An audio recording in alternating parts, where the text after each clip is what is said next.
I moved on to my next meeting. That is the Secretary of Defense on where he was after watching the first of two strikes on a suspected drug boat in early September. Enhanced Obamacare subsidies expire at the end of the month. A Republican and Democrat join us with their plan to extend them. Big question, will the White House say yes? FBI Director Kash Patel's travel now under a congressional microscope. Was there a date night in Nashville? And what about that weekend getaway at the Boondoggle Ranch?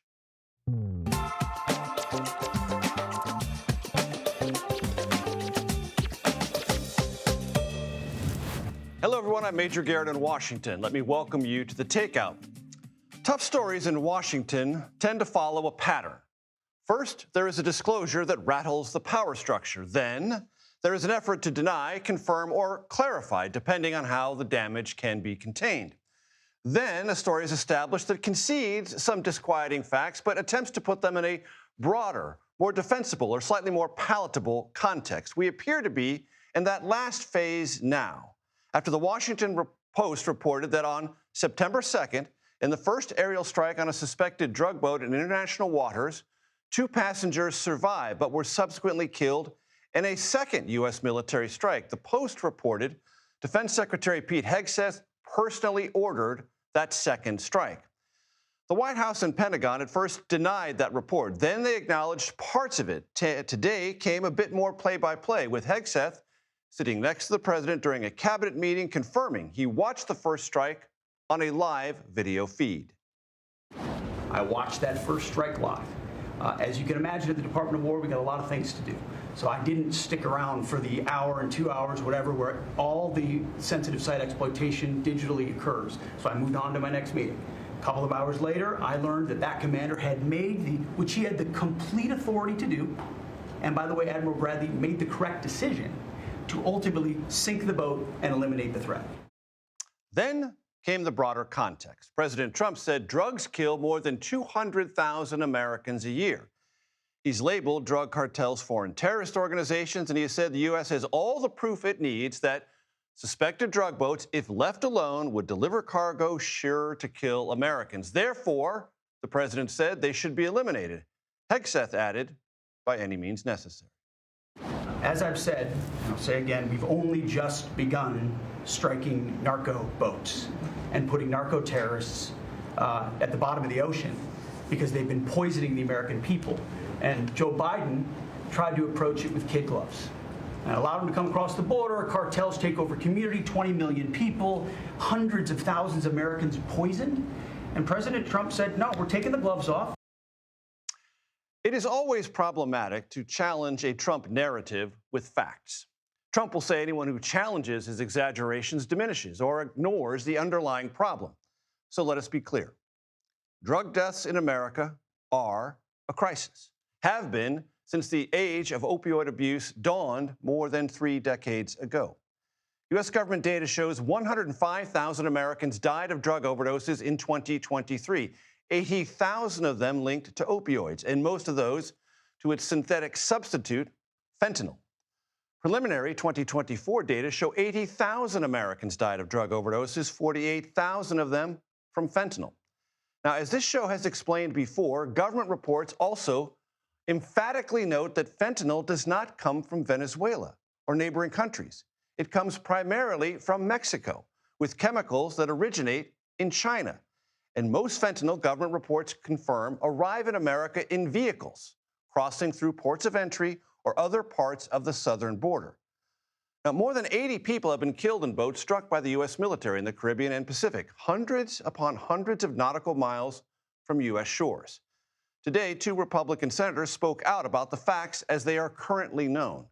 North Carolina's Tom Tillis said the second strike on September 2nd, and there's some suggestion there might have been more than a second or maybe even a third or fourth strike, whatever it was, Tillis said constituted, quote, a violation of ethical, moral, and legal codes of combat. Here is Kentucky's Republican Senator Rand Paul. I'm very, very concerned about an order that would say kill them all, kill them, after they've already been wounded, after they're drifting apart. But for some people, this is distinctly different, the second strike. I think both strikes are actually illegal. People don't realize these outboard boats have no capability of reaching America. Take them like 20 stops to refuel to get up here. In all likelihood, none of these boats are coming to America. It's a completely made up and false sense that, oh, we're at war, we can do whatever we want, but if Congress wants to vote on it, oh, no, we're not at war. So they're at war if they can do whatever they want with no oversight. Weijia Jiang joins us now from the White House. A lot said in that cabinet meeting. And in response, I want to play for you in the audience, Weijia, something that Senator Warner from Virginia, John Warner, said just a few moments ago. He's vice chairman of the Intelligence Committee on the Senate about the defense secretary and what might clear a lot of the ambiguity or opacity of this situation up. Let's listen. The secretary has claimed he's, a leader and tough, and it seems like he can't get his story straight, whether there was a second strike or maybe even more in terms of third or fourth on this boat. And if there was no problem, why not release the unedited video? That would put a lot of this to rest. As you know, and our colleagues at the Pentagon who cover the Pentagon know that the Defense Department puts out videos, but they are limited videos of what happened. And Senator Warner is suggesting more could be discovered. Because, Major, the main question that these senators have, both Republicans and Democrats, is why there was a second strike. We heard from the Secretary of Defense himself, Pete Hegseth, say he watched the first strike, but he got up and left. And then he said a couple hours later, he was informed that there was a second strike. And the assumption to answer why is that there were survivors on that boat. That is what the Washington Post reported. And what I asked the White House press secretary yesterday, whether the reason there was another strike was to take out anybody that was left on the boat. And there is still no explicit answer to that because there's so much swirling around the legality of that very question. If there were people on that boat, the Defense Department's own war manual, Major, states that shipwrecked combatants are in a helpless state and it would be dishonorable and inhumane to make them the object of an attack. So if the Navy Admiral Mitch Bradley, who is now at the center of all of this, did in fact do that, you have to ask him why as well. Was it in order to fill the initial order from Hegseth to kill everybody? Now, he has denied ever giving that order, but it gets murky, Major, because he has also said that his order was to destroy the boat.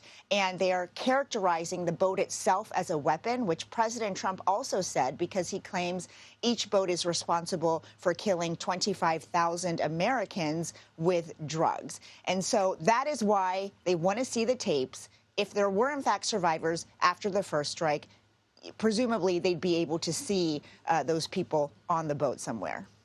That's information we will all look for. Maybe it will be forthcoming. Weijia Jiang from the White House, thank you so very much. CBS News national security contributor Sam Vinograd joins me now. Sam, pick up on where Weijia left off.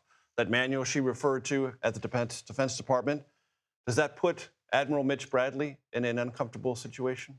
It sure does, but I think we actually have to back up even further. While we look at the legality of this second strike and potentially a third strike and more, there are already outstanding questions about the legality of these strikes overall. The administration is relying generally on the president's constitutional authority as commander-in-chief of the armed forces to declare what they're calling a non-international armed conflict.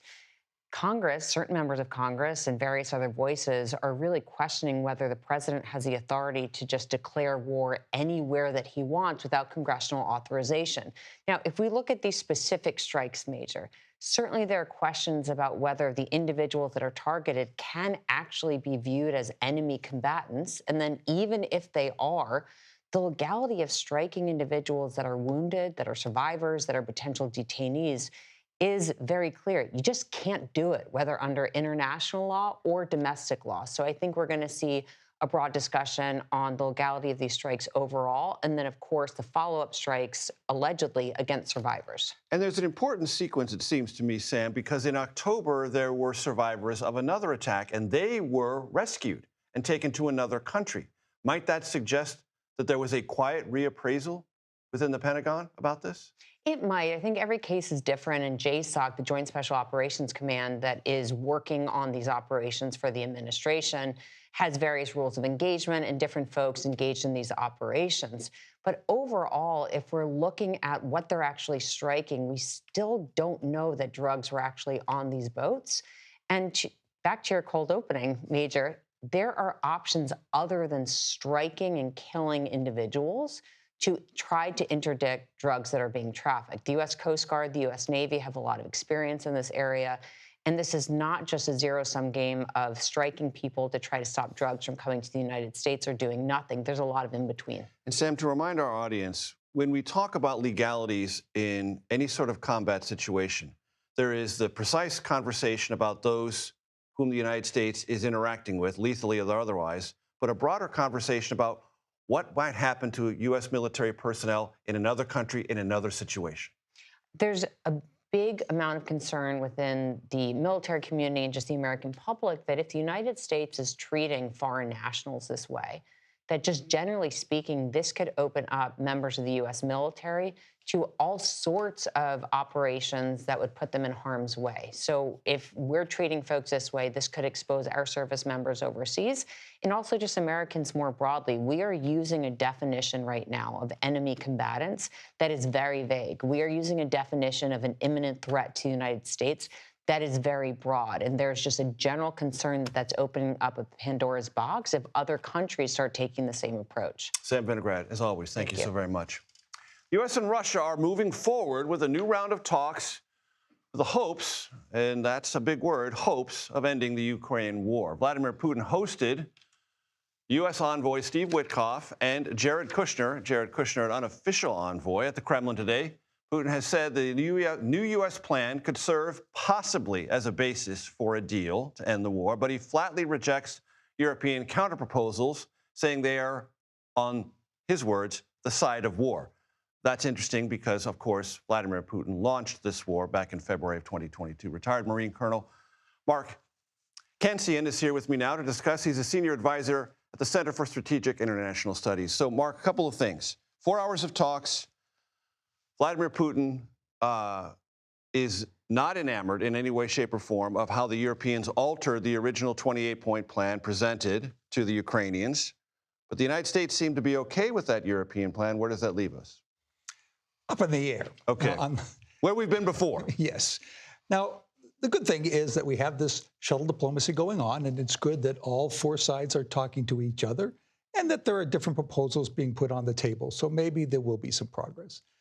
But you have a fundamental disconnect between the Russians and the Ukrainians. There are three issues particularly that divide them. It's territory, it's the security guarantees for Ukraine, and it's the size of the Ukrainian armed forces.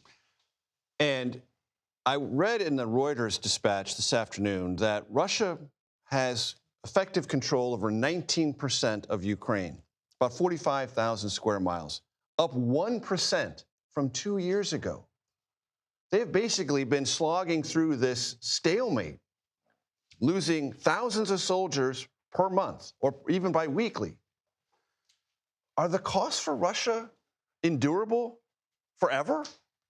Putin doesn't seem to feel that lack of progress or the cost to his country of what appears on paper to be a stalemated strategic situation. Unfortunately, Putin thinks he's winning. Okay. He is moving forward. The Russians do have the initiative. He is moving forward steadily at enormous cost. As you point out, Russian casualties are probably over 1 million now. But they wounded and dead. Yeah, that's right, killed and wounded. But they're continuing to move forward. And Russia also believes that time is on their side, that the United States and the Europeans will tire of the war, that President Trump maybe will push hard for a favorable settlement. So he sees very little reason to agree to anything short of his maximum objectives. It has often quietly been said for more than 2 years, Mark, that eventually the Ukrainians will have to give up some territory to Russia. It's just a matter of how much and under what conditions and with what kind of security guarantees about the remainder of Ukraine. There's some very hard details to work through there. Well, they are. The Ukrainians seem to be willing to accept a ceasefire along the current line of contact, that as long as it's regarded as a de facto ceasefire, in other words, this is where the boots are on the ground, but that they don't cede the territory. They don't. And they don't want international recognition legally for that in Russian possession. Exactly. The Russians will claim it, but they won't cede it. The Russians, of course, want additional territory. They want the rest of Donetsk province, about 25% of it.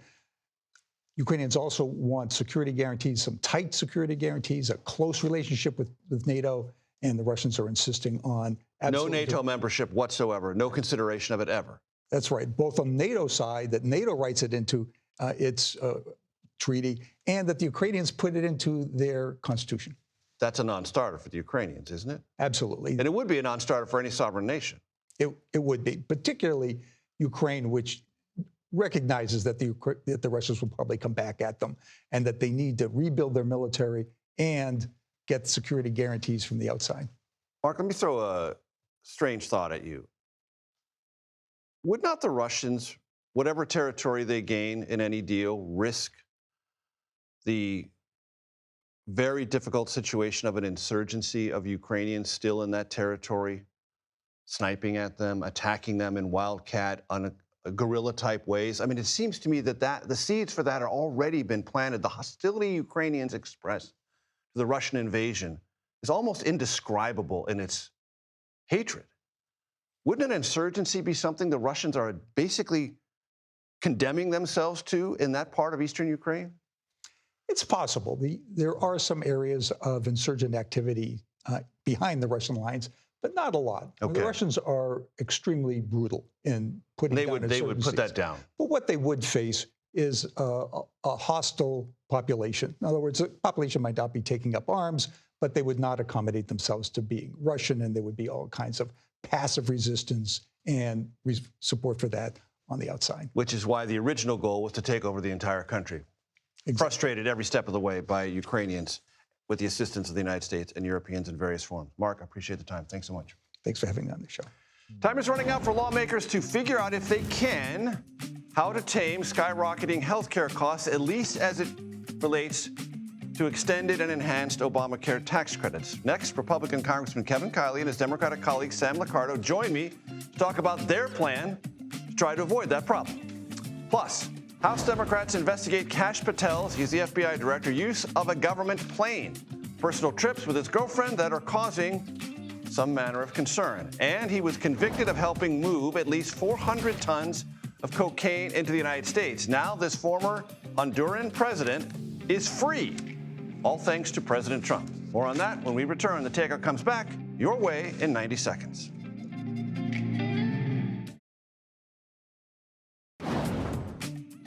Welcome back to the Takeout. There's now less than a month until the Enhanced Affordable Care Act subsidies, actually tax credits, expire. That's a sticking point in Congress that in part led to the longest government shutdown in American history. Bipartisan legislation introduced by two California congressmen, Republican Kevin Kiley, Democrat Sam Liccardo, would extend those credits with a couple of alterations for 2 years. They both join me now. It's great to have you both, gentlemen. This show loves nerds. We get nerdy, unabashedly. Well, you're in luck. So Kevin and Sam, give me not the political argument, but give me the quick nerd argument for your version of extending these enhanced tax credits. Kevin, go first. Well, we got income caps, we've got anti-fraud measures, we've got reforms that prevent overcharges to insurers. And so at the end of the day, it all nets out, and this is really nerdy, to the Committee for a Responsible Federal Budget for the only plan out there that actually saves taxpayers money while sparing Americans, 22 million Americans, this massive increase. Sam, any other nerd points you want to make? Well, I think Kevin said it well, but I would go even a step further. It's the only plan that actually pays for itself. We know it's going to cost money. Tax credits do. It's a tax expenditure. So if you're going to obviously protect 22 million Americans and millions of others who are concerned about rapidly rising premiums, you need to find a way to pay for it. We have done that and more. We're actually reducing the deficit. So, Kevin, is this of any interest to the House Republican leadership? Well, the leadership, I know, understands what's at stake. And so we're hoping that they will see things the way that we do and say that doing nothing is not an option here. And there are enough members of our conference as well as the Democrat caucus who feel the same way. So I do believe that one way or another, the House will work its will. What about the White House? And I think the White House is on the same page. But last week, the president was this close to introducing something or backing something, then he got a call from the speaker, and the whole thing came to a crashing halt. Well, it's been postponed for maybe time to just process more views from members, which I think is fine, although time is kind of running out because we're talking the end of the month here. At the end of the day, it's Congress that actually has to take the initiative to pass legislation. So what we need to do is reach a bipartisan deal. I think what Sam and I have offered is a great compromise. It might not give everyone everything that they want, but I think it strikes the right balance and will spare these 22 million Americans from a huge increase in costs. Sam, let's get procedurally a bit ugly here. There is a thing called the discharge petition, which we heard about quite famously in the context of the Epstein files. That is a mechanism to drive this to the floor, even if the House Republican leadership doesn't want it to. Is that a strategy that you would pursue? Well, right now we have 5 Republicans and 5 Democrats on the bill. That's not enough to get you to discharge petition. No, it isn't. It's quite a way short. You need 218, yes. But certainly I'm confident we could get the Democrats. The question is whether or not you'd have enough Republicans to do that, and I couldn't speak to that. What I do know is that there are conversations ongoing between different members in the White House. Trump is not on speed dial for me, but nonetheless, I know others are, and we hope that will result in some direction for Johnson to let something get to the floor. Kevin, would a discharge petition make you queasy? I don't think we should rule anything out. I mean, this is that important. I've always considered a discharge petition to be a nuclear option, but this is so important that I think we need to consider all available tools. I'll add, by the way, that the Speaker has floated the idea of making it harder to do discharge petitions, which would absolutely be a non-starter for me and I think many in our conference. Yeah, and obviously I'll do everything I can to get a discharge petition to move. We do have a discharge petition out now that the Democratic side does, but it's a 3-year deal that I don't think anybody expects Republicans to support. Back to our nerd obsession. Yep. If your idea is so good, pays for itself, why just 2 years? Well, the idea is we're providing some runway here. So we think that this does not solve the healthcare affordability crisis in this country. There's a lot more we need to do in order to increase access to care. And maybe we agree on some of the things that should be done. Maybe we disagree on some of the things that need to be done. But what we certainly agree on is that we're not going to solve all of that in the next month. Sam, and so we're providing temporary relief. The cynic would say in me, small cynic, I'm not a big cynic, that this gets you past the midterms, but doesn't get you past the presidential, which makes it topical for the presidential. Well, actually, if we were really going to be cynical about it, we make it 3 years so that it would be right up against the presidential. That's right. Well, that is the discharge petition. So that is exactly what the Democratic discharge petition is. Translation, the discharge petition, slightly cynical. Yeah. Nonetheless, look, I would love to extend this permanently. We don't have a Congress line to do that or a White House. So you got to find partners where you can. Politics is about the art of the possible. Right. What about the argument that many of your fellow Republicans made that the extended enhanced tax credits have long outlived their usefulness? They were a COVID remedy to a temporary problem. How do you answer that? Yeah, so my answer is this, that I actually agree that we have gotten into this vicious cycle where costs continue to go up and then the subsidies are almost, just having to keep pace with that. The problem is that the Americans who are being forced to pay these high costs shouldn't be the ones who are punished for this, shouldn't be punished for Congress's failure to act. And so if these subsidies disappear overnight, you're talking about folks that are going to be paying thousands of dollars more. This is independent contractors, freelancers, gig workers, people who drive Ubers. This is retirees who are not yet eligible for Medicare. This is small business owners and their employees. Why should they all suffer? Because Congress has failed to act to control healthcare costs. And Sam, I've been told that there are cascading costs even from people who are not directly influenced by the subsidies or the enhanced tax credits. The big challenge, obviously, everybody knows the 22 million Americans who suffer seeing their premiums double, but we know a significant number of them, about 3 million, are likely simply to opt out of the insurance pool. When more people leave the pool, those are overwhelmingly younger people who are healthier. That means cost goes up for all of us together. I want to talk to you both about something else that just happened this week. There's now a stipend available to each and every member of Congress, $20,000 for security. Do you need it? Do you want it? Is that something that you personally, Sam, are going to spend money on to protect yourself when you get out of Washington, D.C.? I haven't used it myself, but I do know colleagues, specifically 6 of them, who have been taking a lot of death threats lately. And I've had conversations with a couple of them.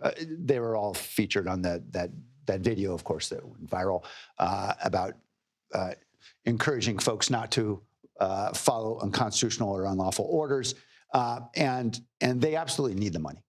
And it is unfortunate that we are in an era where not only do we have presidents of the United States saying things like, retweeting, hang them, but we have a political environment in which obviously elected officials feel they need it. Kevin, to be clear, it's $20,000 a month. Yeah. For each member of Congress. Do you need it? Do you want it? Do you feel... I certainly haven't used anything approaching that amount. I don't know if I've used any, but there is truth to the fact that threats against elected officials are at an all-time high. We've experienced some truly traumatic incidents as a country. And if folks don't feel safe in public service, that impacts the quality of people who are willing to run and to make that sacrifice. So I don't know if that's the right amount or not, but I do think that it's important. And I think that also it's incumbent on all of us to try to kind of lower the temperature when it comes to the rhetoric, when it comes to the way that we engage in political discourse. Sam, I'll give you the last word. What does it say about a democracy about to celebrate its 250th birthday that it needs to set aside $20,000 a month for private security for each member of the House of Representatives? Democracy is fragile, and it's up to all of us to preserve it. I applaud Kevin for his willingness to reach across the aisle to do something very significant to hopefully set a different tone. But we need much, much more of that, and it's up to all of us. Sam Liccardo, Kevin Kiley, appreciate the time. Thanks so much. Thanks for having us. The FBI director has access to a government Gulfstream jet.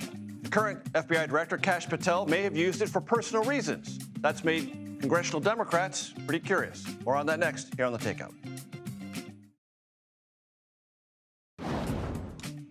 Welcome back to The Takeout. Here's a look at what else we and now you are watching this evening. Former Honduran President Juan Orlando Hernandez has been freed from a federal prison in West Virginia.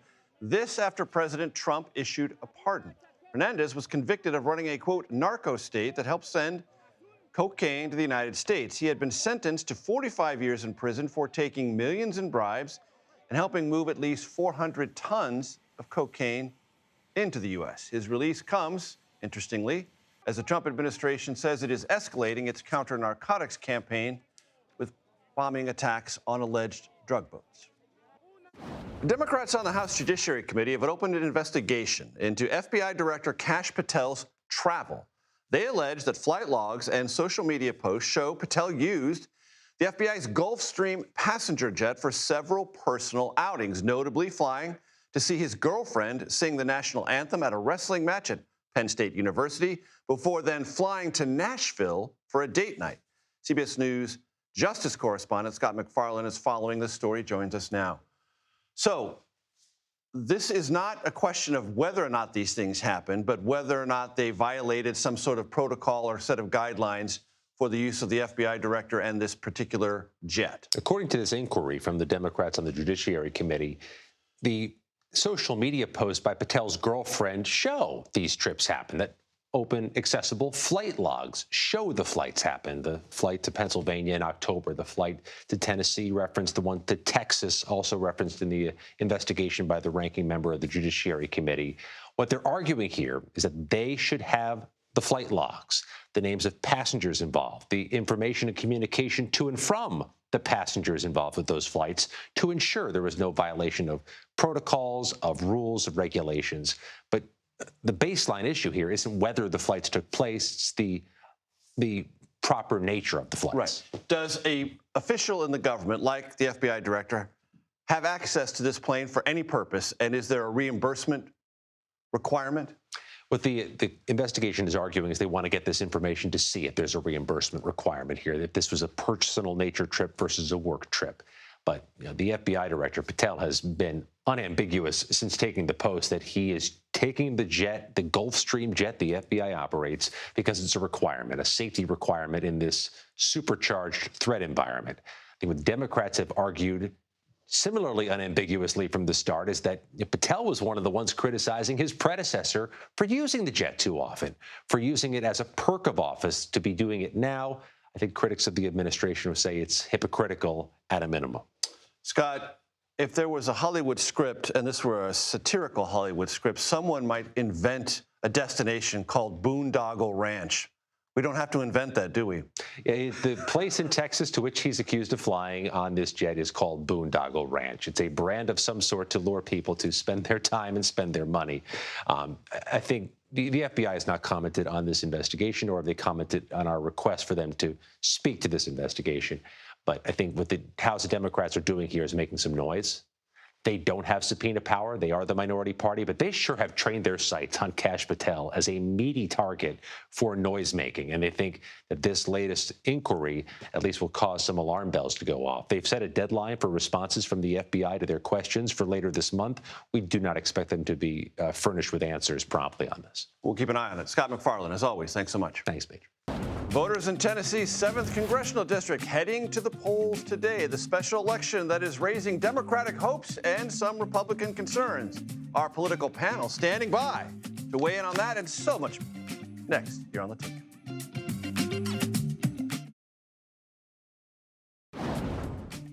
Welcome back to Takeout. Tennessee's 7th Congressional District was redrawn, making it more of a Republican stronghold. That happened 3 years ago.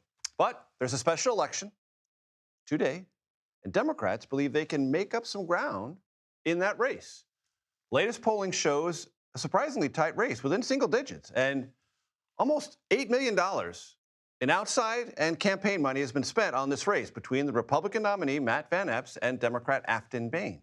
President Trump, who won that district by more than 20 points, has held 2 tele-rallies for Van Epps. I want to bring in our political panel, CBS News political contributor Terry Sullivan, who served as campaign manager of Marco Rubio's 2016 presidential campaign. I remember that well. Kendra Barkoff-Lammy, former press secretary to then Vice President Biden. I remember that too.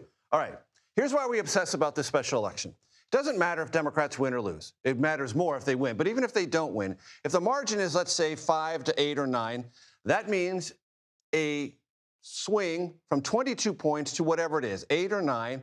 And if you're a Republican running somewhere else and you see that Democratic margin move in that direction, you are possibly more nervous. True or false, Terry Sullivan?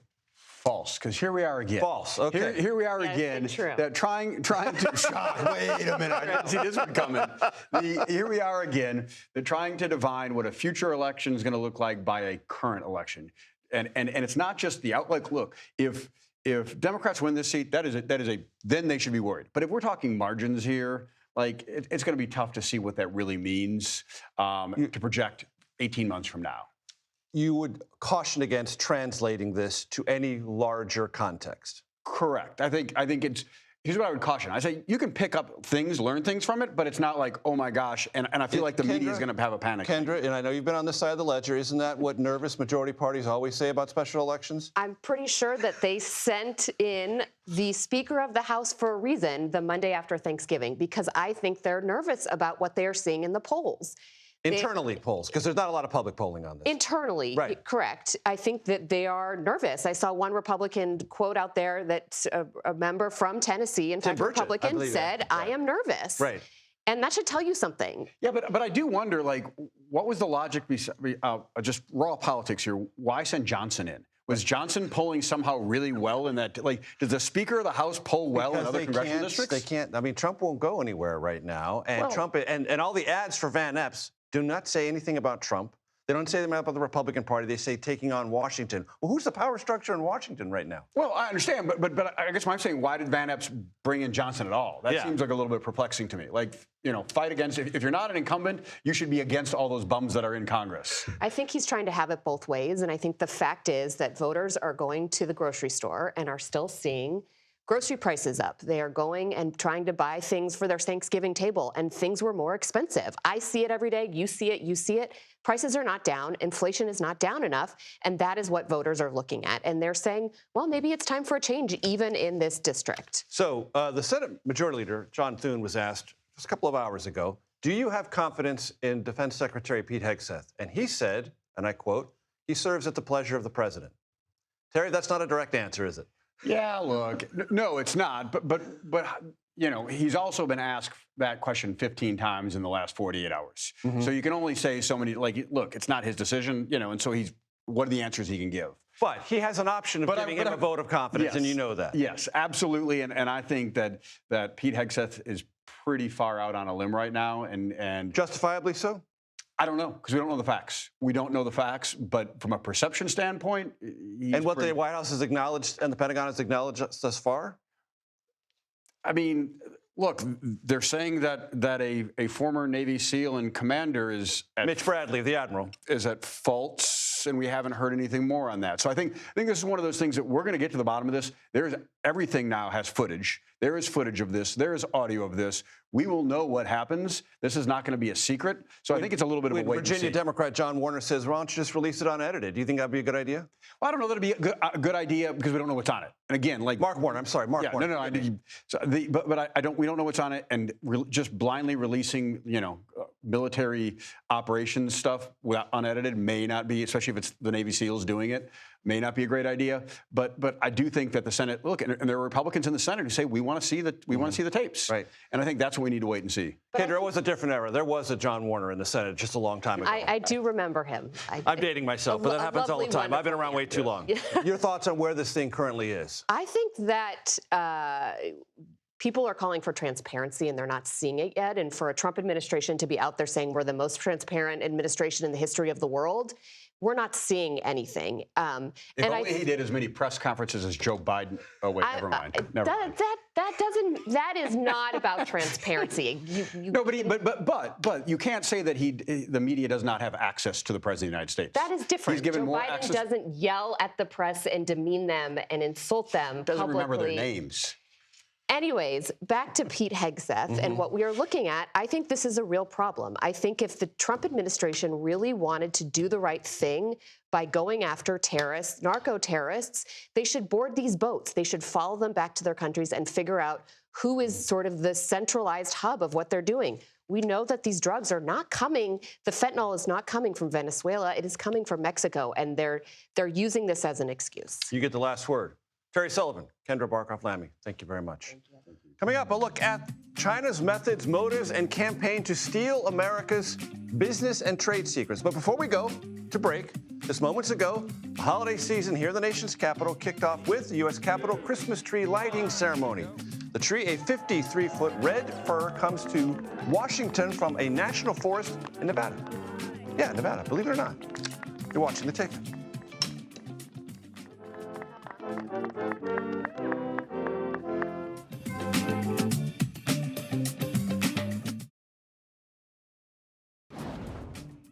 Welcome back to The Takeout. A new book exposes how China has carried out a long-running and very large-scale espionage campaign to undermine the United States and its allies, principally by stealing information and technology from very large multinational and American companies. Earlier, I spoke to David Shedd about his book, the title, The Great Heist, China's epic campaign to steal America's secrets. Please listen. David, we're going to get to the Great Heist in a second, but I want to live in the here and now. The President of the United States just finished a cabinet meeting that went almost 2.5 hours about the first year. Almost no mention of China at all. Is America still, structurally, conceptually, underappreciating the threat from China across a wide range of matrices? I certainly think so. I think it's underestimating China's power. It's what we'll get into in terms of the great heist of intellectual property that has been undertaken, particularly in the last 10 to 15 years since Xi came to power in 2012.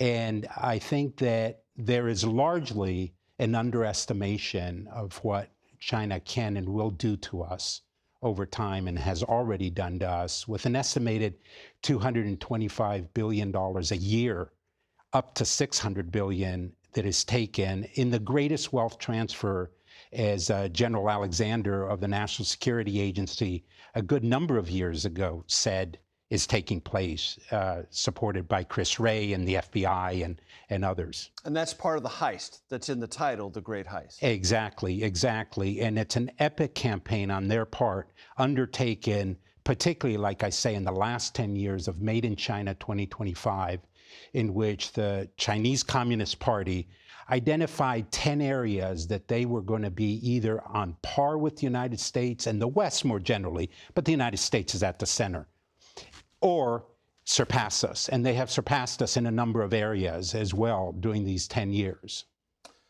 And most Americans, when they think about China, think, well, there's something about Taiwan and we might get in a military conflict there, or there's a trade imbalance, and those are the two issues. You argue, no, those are issues. But this theft, this systematic theft of intellectual property, and this burrowing into any American company that operates inside China is a bigger issue, or at least a peer issue. Absolutely. I mean, the fact is that our Fortune 500,000 or Fortune 1,000 companies have all experienced this in some form or another, according to the FBI, in terms of burrowing in, as you put it, in terms of it. The other aspect of it, it is much larger than the cyber aspects that I think, again, hit the headlines time and time again in terms of Chinese hackers coming in. That is undertaken as part of a much larger comprehensive approach of the Ministry of State Security, which is essentially, for your viewers and listeners, the organization that is 300,000 strong, doubled in size under Xi Jinping since 2012, and it has a capacity to now put them in the major leagues of intelligence organizations. Think of it this way. It is the CIA, the FBI, the NSA, the National Geospatial, NGA, all combined in one, in a system that has none of the values and constraints apart from what the Chinese Communist Party places on it, but not societal constraints at all. And how much has corporate America and American trade policy aided and abetted what China wanted to accomplish? There have been three things that really stand out, and the Great Heist brings this out in the pages of the book. The first is the attraction of an enormous market of 1.4 billion people, with the fastest growing middle class known in the history of mankind in the shortest amount of time in terms of that growth. So many dollars to chase. So many dollars to chase, so many products to sell, so many services to provide. So that's number one. Number two, China has structured itself to be very attractive in alluring the investor in what are known as the joint ventures, with a 51% majority Chinese, of course, never a majority for the non-Chinese. Can't exist any other way. Can't exist any other way. I can give you one exception. That was Tesla in 2019. They were given full ownership inside there with power from the top that granted it to Elon Musk when they broke ground in Shanghai in January of 2019 for Tesla production. But the vast majority are JVs in terms of doing that. And that's been an acceptable model. And thirdly, China's manufacturing capacity, which accounts for about 35% of manufacturing capabilities in the world today, is something that's very attractive, from low cost of labor, capacity to deliver, and I call it sort of the 80-35 or 80-40 rule. 80% of the quality of the Western product produced by the Chinese, and getting better, by the way, and we can talk about Tesla versus BYD and the electric vehicles, and at the same time at 35 to 45% of the cost that it costs to produce it in the United States or in the West. Right.